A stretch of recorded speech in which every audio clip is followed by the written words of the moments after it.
Shalom, shalom à tous les saints. Nous saluons tous les enfants de Dieu. Nous saluons tous ceux qui prendront part à cet audio. Que la grâce et la paix de notre Dieu nous soient multipliées au nom de Jésus-Christ. Donc, nous poursuivons notre partage qui dit ce qui est conforme à la saine doctrine. Donc, dans cet enseignement, nous sommes en train de voir les éléments qui ont été mentionnés bibliquement parlant, de par les apôtres et de par Jésus lui-même, parce que les apôtres, c'est simplement, comme je vous le dis toujours, c'est simplement ce que le Saint-Esprit n'a pas pu dire comme ça, ce que Jésus du moins n'a pas pu dire dans la chair. Le Saint-Esprit maintenant, parce que le Saint-Esprit, c'est Jésus qui vient habiter sous la forme de l'Esprit dans la vie des croyants. Okay? C'est-à-dire que les apôtres ont posé un fondement, et tout homme, toute personne qui prétend être chrétien, vous voyez, parce qu'un chrétien, c'est qui? Un chrétien, c'est quoi? Un chrétien, c'est celui qui imite Christ. Vous voyez? C'est-à-dire un disciple, c'est celui qui suit le maître. C'est celui qui imite le maître dans tout ce qu'il fait. C'est ça qu'on appelle un disciple. Donc un chrétien, en réalité, c'est celui qui imite Jésus. Voilà pourquoi lorsqu'on voit dans Actes des Apôtres, chapitre 11, je crois au verset 25, l'Écriture nous dit, c'est pour la première fois que les disciples furent appelés chrétiens. Ouais, parce que Jésus a dit, allez, faites de toutes les nations mes disciples. Vous voyez? Donc, allez, faites de toutes les nations mes disciples. Dans Actes chapitre 11, on voit à partir du verset 26, l'Écriture dit, et après l'avoir, je prends verset 25, Barnabas partit ensuite pour Tars afin de chercher Saul. Et après l'avoir trouvé, il le conduisit à Antioche pendant une année entière. Ils participèrent aux réunions de l'église et enseignèrent une foule assez nombreuse. Ce fut à Antioche que pour la première fois les disciples furent appelés chrétiens. Vous voyez? C'est-à-dire les disciples ont été appelés chrétiens. Pourquoi? Parce que leur comportement affiché, honoré et était digne de Christ. Vous comprenez? Ce n'est que celui qui s'efforce à vivre selon Dieu que Dieu regarde en fait. Dieu a les regards sur ceux qui s'efforcent à lui plaire. Voilà pourquoi on doit dire ce qui est conforme à la saine doctrine. Parce que la doctrine saine, il n'y en a pas deux. Il n'y en a qu'une seule doctrine qui sanctifie. Il n'y a qu'une seule doctrine qui sauve. Toute doctrine ne sauve pas. Mais seul celui qui demeure dans la saine doctrine sera sauvé. Voilà pourquoi ne nous trompons pas nous-mêmes. La Bible nous dit, celui qui est saint, qu'il se sanctifie davantage. Comment est-ce que je suis saint? Je suis saint quand j'ai accepté cette parole. Ok? Je suis saint lorsque j'ai accepté cette parole.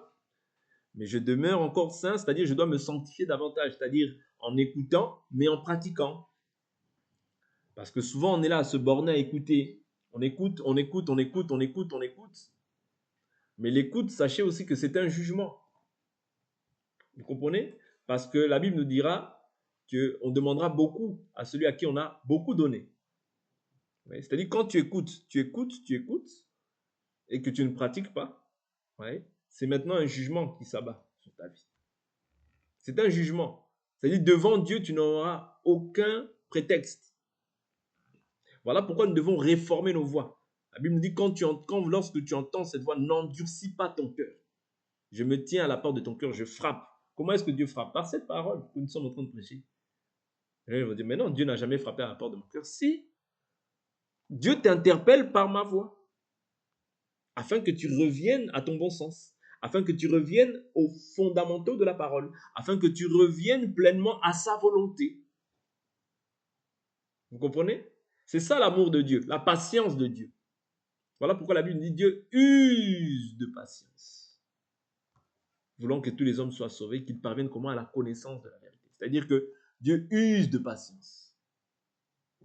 Mais la patience de Dieu, un jour prendra fin. Vous comprenez? Un jour prendra fin. Voilà pourquoi ne sois pas parmi les incrédules. Parce qu'un incrédule, c'est celui à qui on prêche, mais il n'écoute pas. C'est celui à qui on prêche, mais il ne croit pas. Et je vous ai toujours dit que croire, ce n'est pas écouter. Non. Écouter, c'est une chose. Mais pratiquer, c'est ça qui démontre que tu as cru. Oui. Ne vous bornez pas à écouter, mais pratiquez la parole. Est-ce que vous comprenez? Parce que beaucoup ont écouté au temps de Jésus. Beaucoup ont écouté. Beaucoup ont fait les miracles. Mais beaucoup sont venus seulement pour les miracles. Mais cette parole, les gens ne savent pas qu'elle est esprit et vie. La puissance, c'est une chose, c'est bien, c'est pas mauvais. Ça édifie, ça nous console, ça nous fortifie, ça nous montre que Dieu est là, c'est bien. Mais la vie de la parole. Je vous ai toujours dit, vaut mieux même ne pas faire de miracles et pratiquer que de faire des miracles pour que cela t'égare. Parce que dans Jean chapitre 6, je prends une écriture qui me vient à l'esprit, Jean chapitre 6, nous voyons que ces gens-là étaient avec Jésus, ils marchaient avec Jésus. Vous voyez, ils marchaient avec Jésus. Mais quand Jésus maintenant, je vous dis toujours qu'il a levé l'épée. Comment est-ce que je dis qu'il a levé l'épée? Parce que quand on lève l'épée, les cœurs se révèlent, n'est-ce pas? Je prends ici Salomon. Salomon, lorsqu'il y a eu le jugement, lorsqu'il a levé l'épée, les cœurs se sont révélés. Et quand Jésus a levé l'épée, il a dit, bon, l'heure est venue. Oui, l'heure est venue où celui qui ne mange pas la chair et le sang du Fils de l'homme n'a pas la vie éternelle en lui. C'est un cannibale, nous en allons. Vous comprenez? Il nous demande de manger sa chair. Les raisonnements s'élèvent, les forteresses s'élèvent. Oui. Or, Jean chapitre 6, parce que c'est aussi ça la saine doctrine. C'est pour ça que je vous dis que la saine doctrine, c'est tout ce que les apôtres ont prêché, ainsi que Jésus, ainsi que les prophètes. Voilà pourquoi nous, dans notre coutume, parce que c'est la coutume des enfants d'en haut, c'est la coutume du ciel, Jésus prêchait l'évangile du royaume. Et nous, nous sommes édifiés sur le fondement des apôtres et des prophètes. Jésus-Christ étant la pierre angulaire. C'est-à-dire, on ne peut pas te ramener un fondement en dehors de Jésus, en dehors de ce que Jésus a dit. Non, c'est un faux évangile. Jean chapitre 6, verset 32. Jésus leur dit, en vérité, je vous le dis, ce n'est pas Moïse qui vous a donné le pain venu du ciel, mais mon Père vous donne le vrai pain venu du ciel. Car le pain de Dieu, c'est celui qui descend du ciel et qui donne la vie au monde. Donc ici, on comprend que c'est lui le pain qui donne la vie. Vous voyez? C'est lui le pain qui donne la vie. Ils lui dirent, Seigneur, donne-nous toujours ce pain-là. Jésus leur dit, moi, je suis le pain de vie. Celui qui vient à moi n'aura jamais faim, et celui qui croit en moi n'aura jamais soif. Mais je vous l'ai dit, vous m'avez vu, et vous ne croyez pas. Tout ce que le Père me donne viendra à moi, et je ne jetterai point dehors celui qui vient à moi. Ok? Donc si tu viens à Jésus, Jésus ne te jettera pas dehors. Il faut en être sûr et rassuré. Mais ne viens pas à Jésus comme tu veux, en lui imposant ta manière de vivre. Non. Jésus t'impose sa manière de vivre et tu le suis pour ton salut. Car je suis descendu du ciel pour faire non ma volonté, mais la volonté de celui qui m'a envoyé. Et celui qui l'a envoyé c'est-à-dire a donné un modèle. Vous voyez? Un modèle à établir sur la terre. Vous voyez? Que ta volonté soit faite sur la terre comme au ciel. C'est-à-dire qu'il y a une volonté que Dieu attend de chacun de ses enfants. C'est le modèle en fait du ciel, mais qu'on doit reproduire sur la terre. Vous voyez? Le modèle du ciel, c'est ça que Jésus nous a prêché. Voilà pourquoi l'Écriture nous dit Jésus prêchait le royaume, Jésus prêchait l'évangile du royaume. Il ne prêchait pas, parce qu'il y a deux royaumes. Il y a le royaume de la terre, mais il y a le royaume du ciel. Jésus prêchait le royaume du ciel. Vous voyez? Que tout enfant de Dieu doit s'efforcer de reproduire. Comme Moïse, lorsqu'il construisait le tabernacle, vous voyez, Dieu lui disait, fais selon le modèle que tu as vu sur la montagne. Ici, il nous dit que le pain du ciel, le pain qui est descendu du ciel, c'est non, il dit c'est Dieu qui vous donne le vrai pain. Vous voyez? Et ce pain, il fait quoi? Il donne la vie au monde. Ok? Et par la suite, qu'est-ce qu'il dit? Il dit, Seigneur, donne-nous ce pain-là. Il dit, moi, je suis le pain de vie. Celui qui vient à moi. Ah, vous voyez? Venir à Jésus, c'est ça. Vous voyez? N'aura jamais faim. Ok? C'est-à-dire, la vraie nourriture, c'est venir à Jésus. Tu n'auras jamais faim. Ok? Et celui qui croit en moi n'aura jamais soif. Vous voyez? Pourquoi? Parce que Jésus te garantit de te nourrir, parce que la Bible dit l'homme ne vivra pas de pain seulement, mais de toute parole qui sort de la bouche de Dieu. Quand tu viens à Jésus, tu n'auras jamais faim, tu n'auras jamais soif. Mais vous ne croyez pas. Ok? Et je ne jetterai point de l'or celui qui vient à moi. Verset 38. Car je suis descendu du ciel pour faire non ma volonté, mais celle de celui qui m'a envoyé. Verset 39. Or, voici la volonté de celui qui m'a envoyé, que je ne perde rien de tout ce qu'il m'a donné, mais que je ressuscite au dernier jour. Vous voyez la volonté de chacun d'entre nous? C'est-à-dire que quand tu viens à Jésus, tu n'auras jamais faim, tu n'auras jamais soif, mais tu as une promesse. La promesse, c'est quoi? C'est que tu vas ressusciter. Mais seulement si, je répète, seulement si tu fais sa volonté. Ah ben oui, parce que Jésus a une volonté qui lui a été transmise par le Père, et le Père voudrait que tous ses enfants se conforment à cette volonté. Est-ce que vous comprenez? C'est-à-dire ne pas respecter la loi de Dieu, ne pas observer les principes que Dieu a établis, c'est s'éloigner du salut. Même si tu chantes, même si tu pries, c'est pas ça que Dieu regarde. La Bible nous dit l'obéissance vaut mieux que le sacrifice. Tu peux offrir, tu peux prier, tu peux faire tout ce que tu veux, mais si tu n'obéis pas à Dieu, tu ne seras pas sauvé. Même si tu fais des miracles, même si tu fais des prodiges, tu ne seras pas sauvé. Oui, parce que Jésus dit lui-même que car je suis descendu du ciel pour faire non ma volonté, mais la volonté de celui qui m'a envoyé.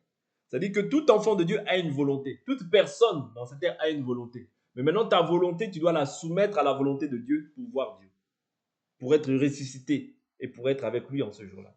Parce que je vous dis toujours qu'un enfant de Dieu meurt, c'est-à-dire meurt quant à la chair, c'est-à-dire selon la chair, il n'est plus là, mais il va se reposer en réalité. Il va se reposer de ses œuvres. Mais tes œuvres t'accompagnent. Voilà pourquoi il faut être riche aussi en bonnes œuvres. Parce que les œuvres que tu as faites en bien t'accompagnent.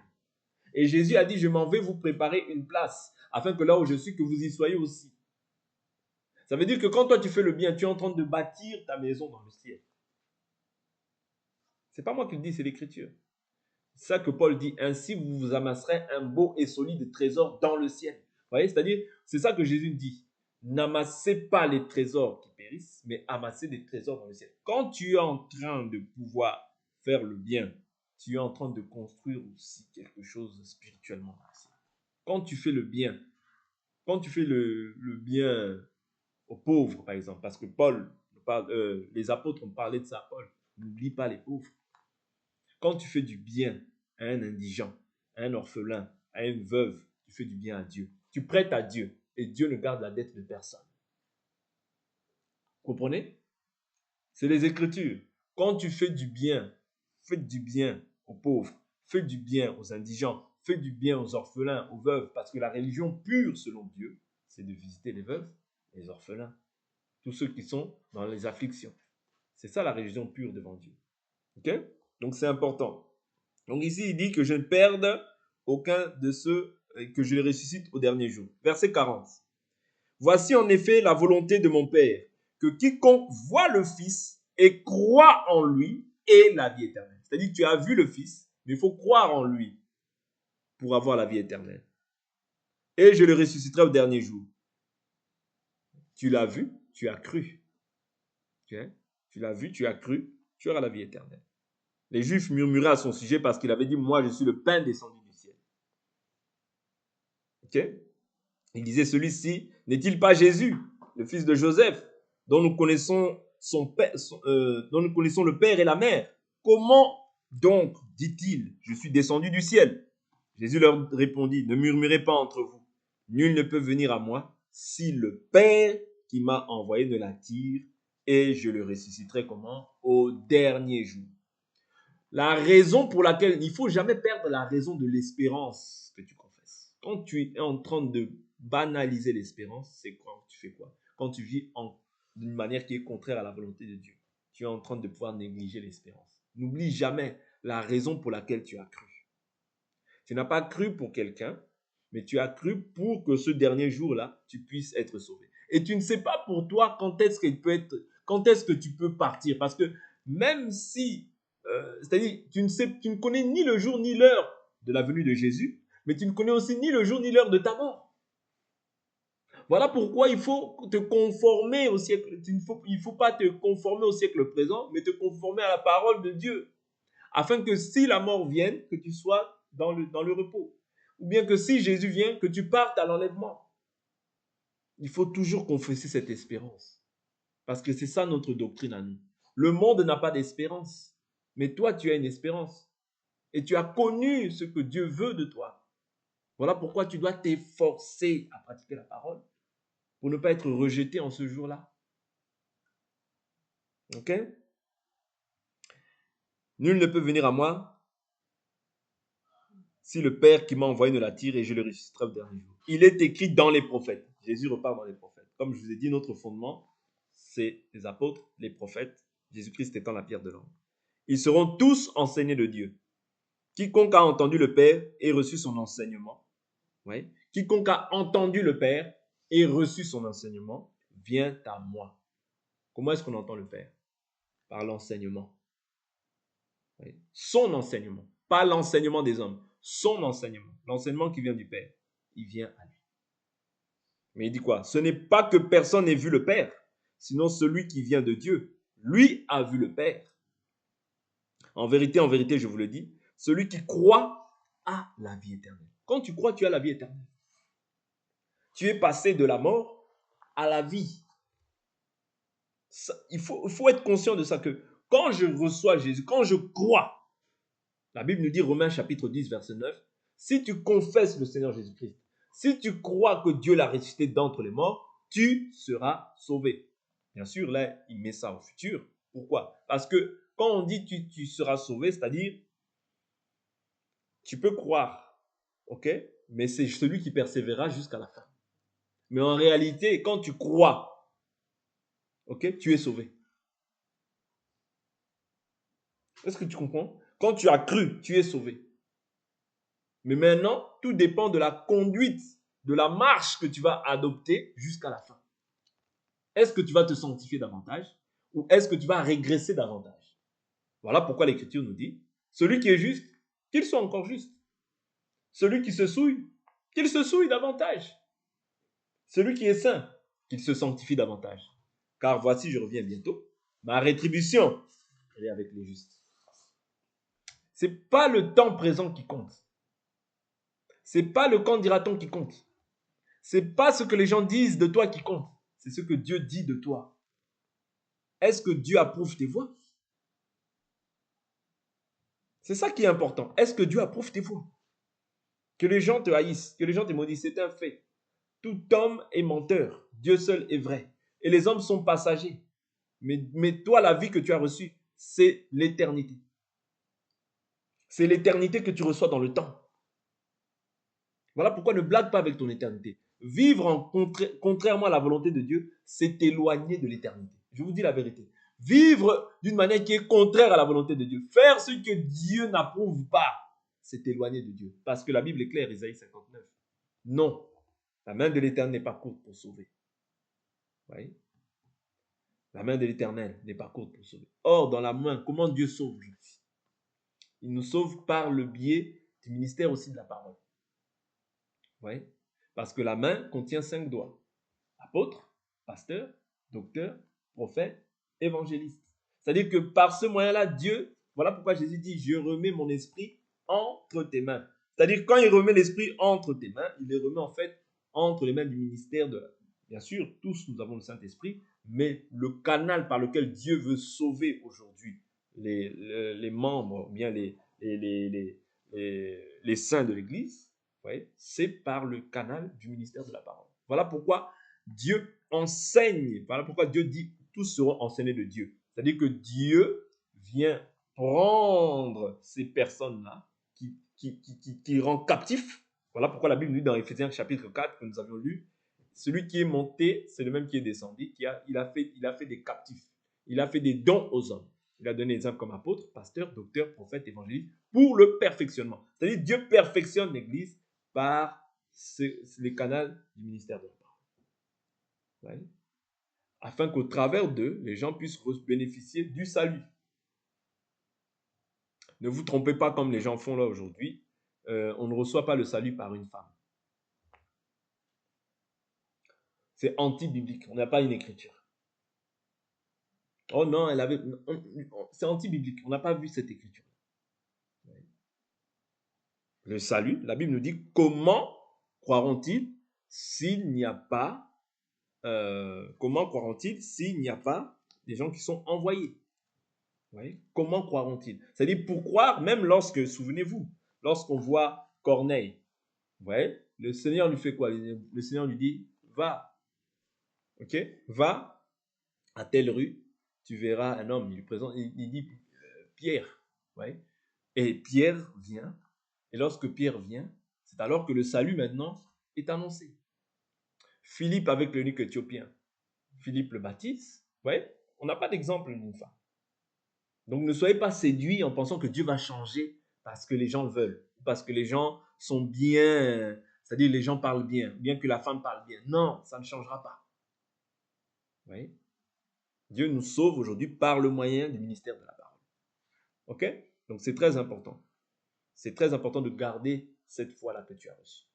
Même lorsque Philippe prêchait, Philippe avait baptisé les gens.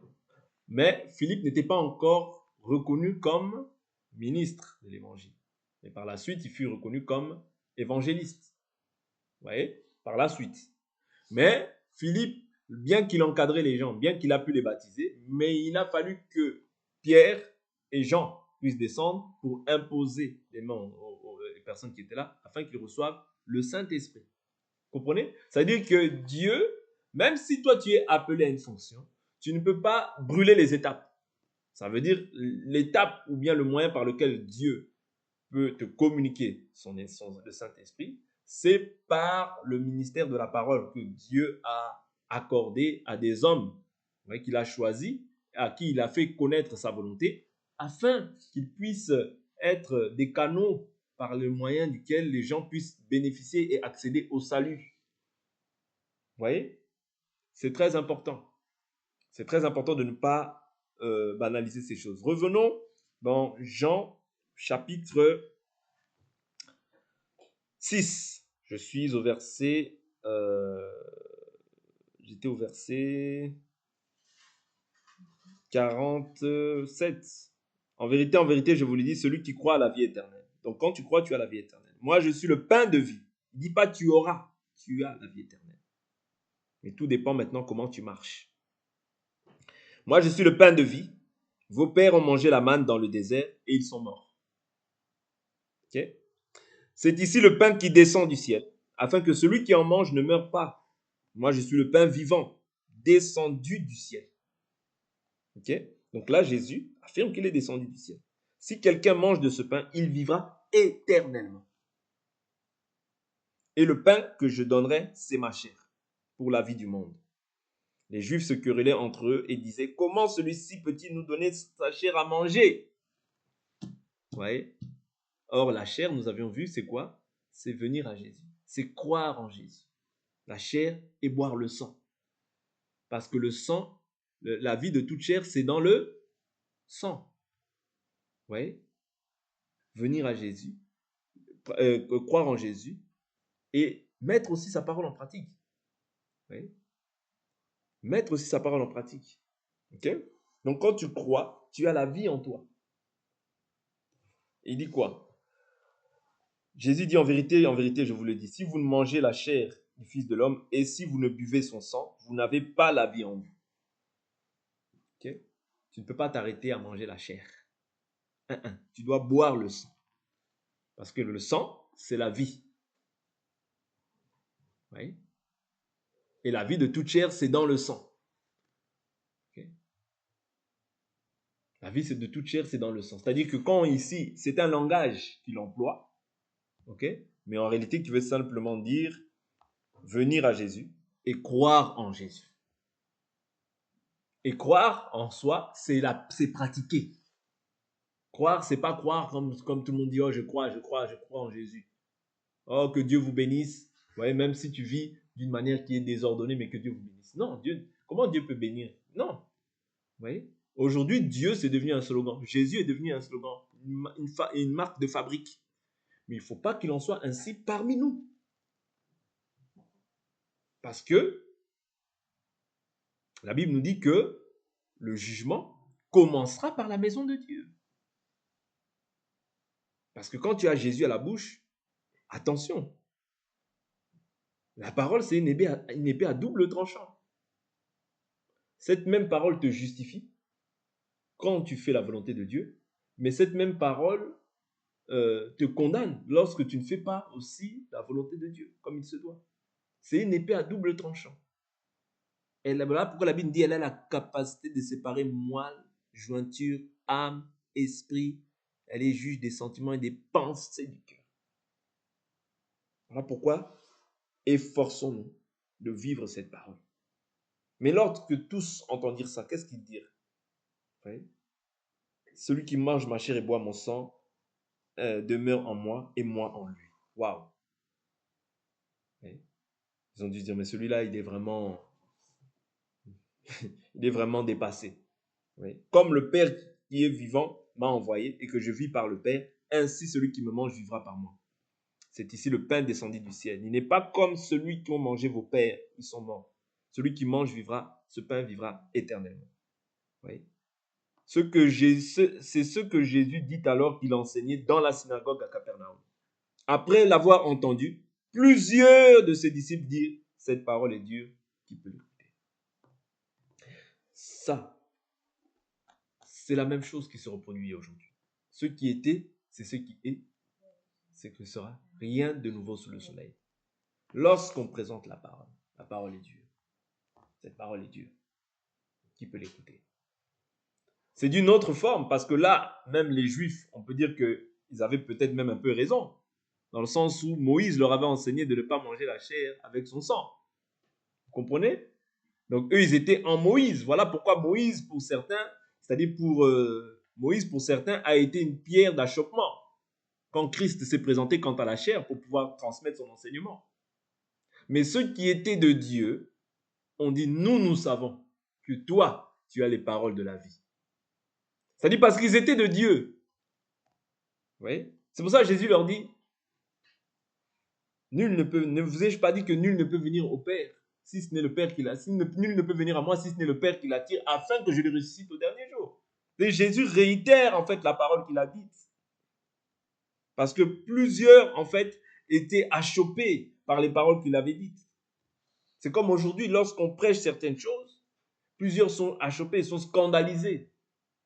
Pourquoi? Parce que le même esprit qui régnait dans la vie de ses disciples règne encore en eux. Voilà pourquoi il ne faut pas se chercher la gloire venant des hommes. Cherche à plaire à Dieu. Si tu cherches à plaire à Dieu, Dieu mettra des personnes qu'il a destinées pour toi. Mais quand tu cherches à plaire aux hommes, tu vas attirer des foules, mais tu n'auras pas des disciples de qualité. Dieu ne cherche pas la quantité, Dieu cherche la qualité. Mais aujourd'hui, la plupart des gens aiment là où c'est facile.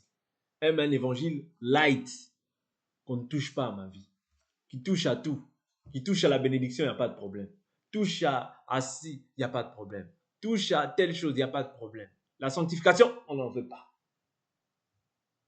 La sanctification, non, on met ça dehors. Paul, non, il est macho. Vous comprenez? Donc, tout ça, c'est pourquoi? C'est parce que les gens n'ont plus l'amour de la vérité. Les gens ont beaucoup plus l'amour du mensonge que l'amour de la vérité. Mais on aime offrir à Dieu. On aime offrir à Dieu des sacrifices. On aime offrir à Dieu. Mais Dieu ne peut pas prendre plaisir pleinement à toi lorsque tu n'es pas encore une offrande. Voilà pourquoi la Bible nous dit, je vous exhorte par les compassions de Dieu. à offrir. Premièrement, c'est l'offrande. Si ta vie, si ton cœur, si ta vie n'est pas à l'état d'offrande, comment Dieu peut prendre plaisir? Dieu ne peut pas prendre plaisir. C'est impossible. C'est impossible parce que Dieu, c'est un Dieu de principe et d'ordre. Tu ne peux pas chercher à usurper Dieu. Non, tu ne peux pas usurper Dieu. Oui. Dieu, c'est un Dieu de principe. Premièrement, c'est l'offrande. Ma vie doit être une offrande. Mon corps, tout mon être doit être une offrande pour l'Éternel. Si ton corps n'est pas encore à l'état d'offrande et que tu veux faire beaucoup de sacrifices, tu perds ton temps. Oui. Vaut mieux aller vivre comme tu veux. Vaut mieux aller marcher comme tu veux. Parce que tu n'es pas encore une offrande à Dieu. Premièrement, offrande. S'offrir comme un sacrifice vivant. Quand tu es sacrifié, tu n'as plus de vie. Parce que tu es morte. Un sacrifice, on le passe par le feu. C'est pas pour rien. Oui. On le passe par le feu. Pourquoi? Pour qu'il puisse subir les persécutions, les cris, toutes ces choses-là. Parce que quand quelqu'un se sacrifie, ça fait mal. Hein? Faut pas croire que c'est quelque chose de facile. Hein? Le sacrifice, ça fait mal. C'est-à-dire ta chair doit sentir que la chose là qu'on me demande là, ça touche à ma chair. Mais pour Dieu, je le fais. Ouais. Mais tu dois sentir une difficulté. Tant que tu n'as pas encore souffert dans la chair, c'est un faux sacrifice. Il faut souffrir, il faut être haï des hommes. Il faut que les gens se moquent de toi. Je vous dis la vérité, c'est ça l'évangile. L'évangile pur, c'est ça. Le monde ne doit pas se retrouver en toi. Le monde doit haïr tout ce qui est en toi. Tant que le monde aime ce qui est en toi, c'est dire que tu as encore quelque chose du monde que eux aiment.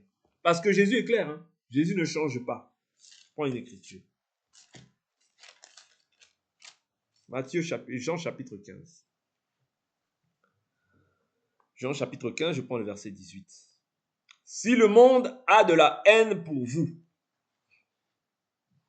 sachez qu'il m'a haï avant vous. Ça, il dit ça pourquoi? Pour nous consoler. Oui. Si le monde, je répète, si le monde a de la haine pour vous, sachez qu'il m'a haï avant vous. Ok? Si vous étiez du monde, ça, c'est l'unité de mesure pour tous les enfants. Retenez ces écritures. Si vous étiez du monde, le monde aimerait ce qui est à lui. Ah, je comprends que quand une personne, le monde l'aime beaucoup, il a quelque chose du monde. Il a quelque chose ou plusieurs choses qui appartiennent au monde. Or, le monde est gouverné par Satan. Voilà pourquoi la Bible est claire. Examinez-vous chaque jour pour voir si vous êtes encore dans la foi. Parce que tu ne peux pas être dans le monde et dans la foi. C'est pas possible. Il faut choisir. Soit tu es avec Dieu, soit tu es contre Dieu. Celui qui n'est pas avec moi est contre moi. Parce que si tu n'es pas avec Jésus, tu es contre Jésus. Ah ben oui. Tu ne peux pas être avec Jésus et avec le monde. C'est pas possible. Il faut choisir. Choisissez maintenant qui vous voulez servir. Soit les dieux que vos pères ont servi de l'autre côté, soit l'Éternel. Dieu ne peut pas partager sa gloire. Dieu ne peut pas partager sa gloire avec le monde. Non. Ça, c'est un faux Dieu. C'est une idole. On veut faire de nos idoles, on veut imposer nos idoles à Dieu. Ça n'existe pas. Il faut que tu manges la chair et boives le sang de Jésus. Les paroles sont esprit et vie. Elles ne peuvent pas demeurer seulement esprit. Oui, Jésus a dit, ça demeure esprit. Mais la vie maintenant de la parole doit se manifester dans toi. En toi. Je te vois comme ça, je vois la parole. Les paroles sont esprit et vie. Oui. Les paroles sont esprit et vie. Folie pour les juifs, scandale pour les païens. Mais pour nous, Christ, il est la puissance de Dieu. C'est un scandale pour les païens. Ah oui. Dieu ne partage pas sa gloire. Ne nous mentons pas. Dieu ne partage pas sa gloire.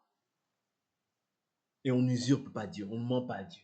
Ta conscience même doit te témoigner que non, ça là, je ne suis pas dans la volonté de Dieu. On n'imite pas le monde. Il n'y a rien dans le monde qu'on peut imiter. On imite Dieu par sa parole. Je continue. Si vous étiez du monde, le monde aimerait ce qui est à lui. Le monde aime ce qui est à lui. Quand on parle des mêmes choses, quand on agit de la même manière, le monde aime, c'est normal. Parce que là, la lumière qui est en moi devient ténèbres. À ce moment-là, la lumière qui est en moi devient ténèbres. Mais quand tu imites Dieu, ta lumière doit déranger dans les ténèbres, au sein des ténèbres. C'est ça la Bible. La lumière, lui, dans les ténèbres, et les ténèbres ne l'ont pas reçue. Mais à tous ceux qui l'ont reçue, elle a donné le pouvoir de devenir enfant de Dieu. La lumière doit briller dans les ténèbres. La lumière ne peut pas se conformer et devenir ténèbres. Non, ça c'est être caméléon. Mais parce que vous n'êtes pas du monde et que je vous ai choisi du milieu du monde, à cause de cela, le monde a de la haine pour vous. C'est ça que le monde doit avoir pour nous. Pas parce que nous voulons, mais parce que nous attestons que leurs œuvres sont mauvaises. Il faut rester dans l'évangile que tu as cru. N'essaye pas d'atténuer l'évangile. Parce que les gens, ils se disent, non, oh oui, il faut beaucoup de sagesse. Il faut beaucoup de sagesse. Ah bon? La sagesse au détriment de la parole. Toi, tu es plus sage que Dieu. Tu n'es pas plus sage que Dieu. Jésus a condamné les œuvres des ténèbres. Je condamnerai les œuvres des ténèbres. Tel il est, tel nous sommes dans ce monde. Oh non, tu vois, j'ai dit ça parce que, voilà, il faut assaisonner. Oui, il faut assaisonner. Parce que Paul dit, quand j'étais enfant, je parlais aussi comme un enfant. Mais quand j'ai grandi, j'ai mis un terme à ce qui est de l'enfant. Mais néanmoins, en termes de l'évangile, ce qui est écrit est écrit. On ne va pas tergiverser, on ne va pas commencer à pouvoir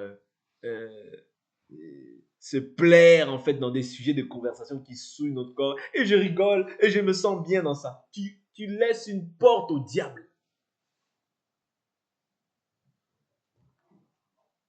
Nous sommes de Dieu, n'oubliez pas. Le monde entier est au pouvoir du malin.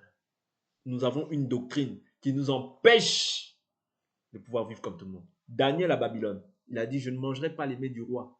Je ne veux pas me souiller avec les mets du roi. Quels sont les mets du roi de ce monde? La souillure, l'impudicité, des sujets de conversation qui sont inutiles, qui n'édifient en rien ta foi, mais qui vont te souiller, toi. Toi, tu ne peux pas te souiller avec ça. Tu ne peux pas te souiller en imitant les choses du monde. Tu ne peux pas, parce que nous sommes de Dieu. Quand tu es de Dieu, ça veut dire que tu es réservé pour Dieu. Tu es la propriété privée de Dieu. Tu es esclave de Christ. Tu ne peux pas être esclave de deux maîtres. Non, je suis un peu esclave de Dieu, mais bon, de temps en temps, je suis un peu esclave du diable. Tu es un faux esclave. Tu es encore esclave de tes passions et de tes désirs. Mes paroles sont esprit et vie.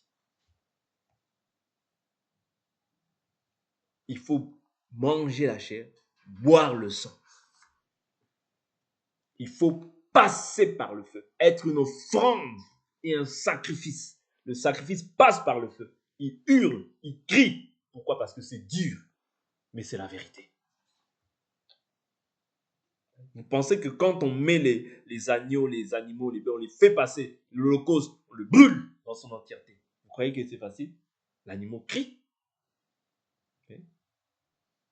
L'animal crie bien qu'il soit égorgé, mais c'est-à-dire l'animal n'est pas dans ouais, l'animal est en train de gesticuler, mais néanmoins, après, ouais, c'est une odeur agréable au Seigneur, n'est-ce pas? Ok? C'est ça que le Seigneur disait, que les animaux, c'était une odeur agréable à l'Éternel. Mais pour être agréable à l'Éternel, tu crois qu'il faut quoi? Il faut passer par le feu.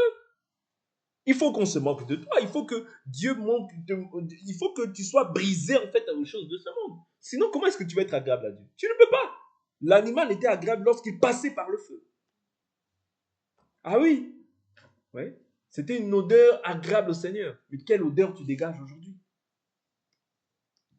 L'odeur du monde ou l'odeur de Dieu?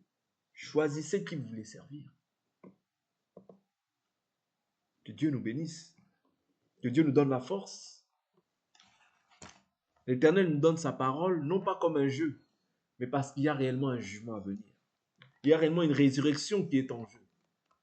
Ne perds pas ton temps pour quelques années de ta vie, pour quelques plaisirs inutiles qui passeront, alors que toi, tu as une espérance plus glorieuse. Je vous répète souvent cette écriture, les difficultés du siècle présent. Oh, les insultes. Oh, le mépris. Oh, le rejet. Oh, tout ça. C'est rien. C'est rien. C'est rien. La gloire à venir est beaucoup plus excellente. Un jour, ces gens-là qui te méprisent, qui te négligent, regretteront. Parce que c'est à la mort que la vraie vie débute. Où iras-tu? Près de Dieu ou loin de Dieu? Pour quelques années, pour quelques heures, pour quelques minutes, tu vas abandonner Jésus pour les plaisirs du monde. Non, non. Sois entier pour Dieu. Sois entier pour Dieu. Ouais. Être entier pour Dieu te garantit le salut. Te garantit le salut. Le monde, avec tout ce qu'elle renferme, est rempli déjà de la volonté du diable. Que Dieu nous bénisse pour aujourd'hui, on s'arrête là. On va prier.